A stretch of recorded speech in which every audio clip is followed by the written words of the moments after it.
মহামান্য বিচারক, আইনের চোখে আমি অপরাধী, তবু আত্মপক্ষ সমর্থনের জন্য আমি কিছু বলতে চাই, যদি আপনি অনুমতি দেন। হ্যাঁ, উকিলবাবু ঠিকই বলেছেন। যে দেশে নদী, মাটি, ভাষাকে মায়ের সাথে তুলনা করা হয়, যে দেশে কন্যাকে দশভুজা দেবীরূপে কুমারী পূজা করা হয়, যে দেশের বিবাহ অনুষ্ঠানে কন্যাকে মহামূল্য রত্নের সাথে তুলনা করে শুধু দান করা হয়, সেই দেশেরই আমি এমন এক নারী, এমন এক মা, যে নিজের গর্ভস্থ সন্তান কন্যা হবে জানতে পেরে পরিবারকে বাধ্য করেছি তাকে গর্ভেই মেরে ফেলতে। এর জন্য সত্যি এখনো আমার কোনো অনুতাপ নেই। হুজুর, আপনি কি দেখতে পাচ্ছেন না দাও দাও করে জ্বলে উঠছে চিতার সর্পগ্রাসী আগুন? আপনি কি পাচ্ছেন না ভারতের মেয়েদের কাঁচা মাংস পোড়ার গন্ধ? আপনি কি শুনতে পাচ্ছেন না তাদের বাঁচার আকুল আর্তনাদ?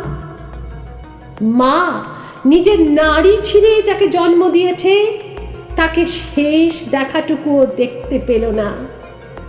হুজুর, এখানে ফার্মের মুরগি আর ঘরের মেয়ের মধ্যে কোনো তফাৎ নেই, দুটোই যেন মাংসের জন্য উৎসর্গকৃত।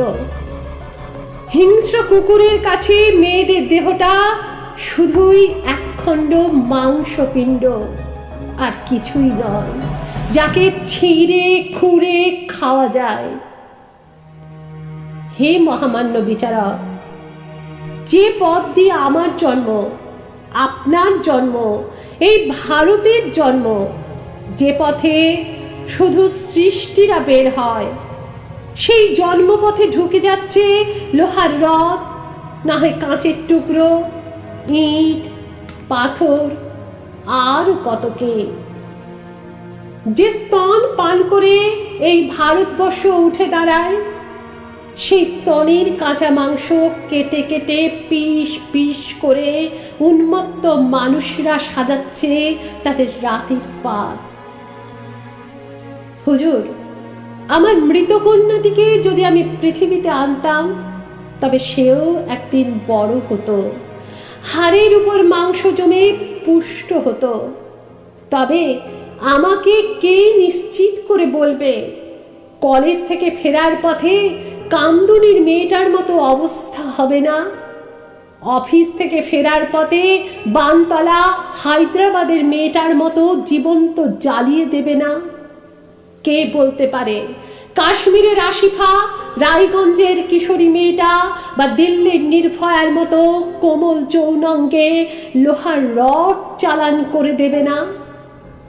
কে নিশ্চিত করে বলে দেবে হুজুর উত্তরপ্রদেশের দিব্যা মনীষাদের মতো ধর্ষণ করে জিভ কেটে নৃশংসতার সর্বশেষ পর্যায়ে পৌঁছে মানুষ উন্মত্ততা দেখাবে না?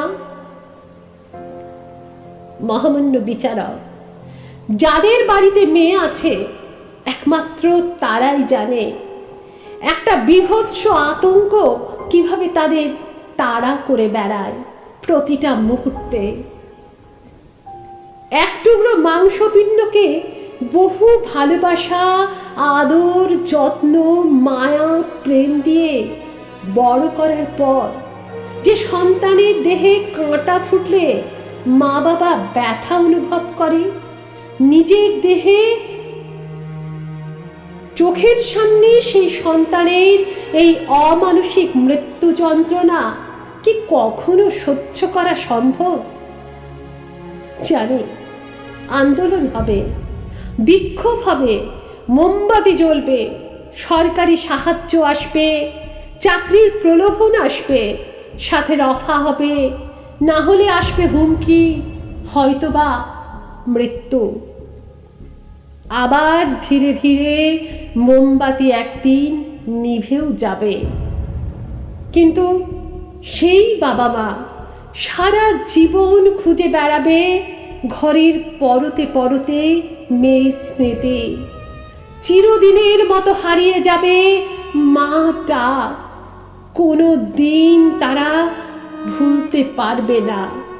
বৃদ্ধ উন্মাদ হয়ে যাবে।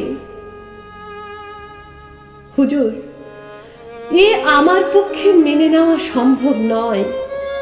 তাই আমার মনে হয়েছে এভাবে মরার চেয়ে জন্মানোর আগেই তাকে মেরে ফেলা অনেক ভালো।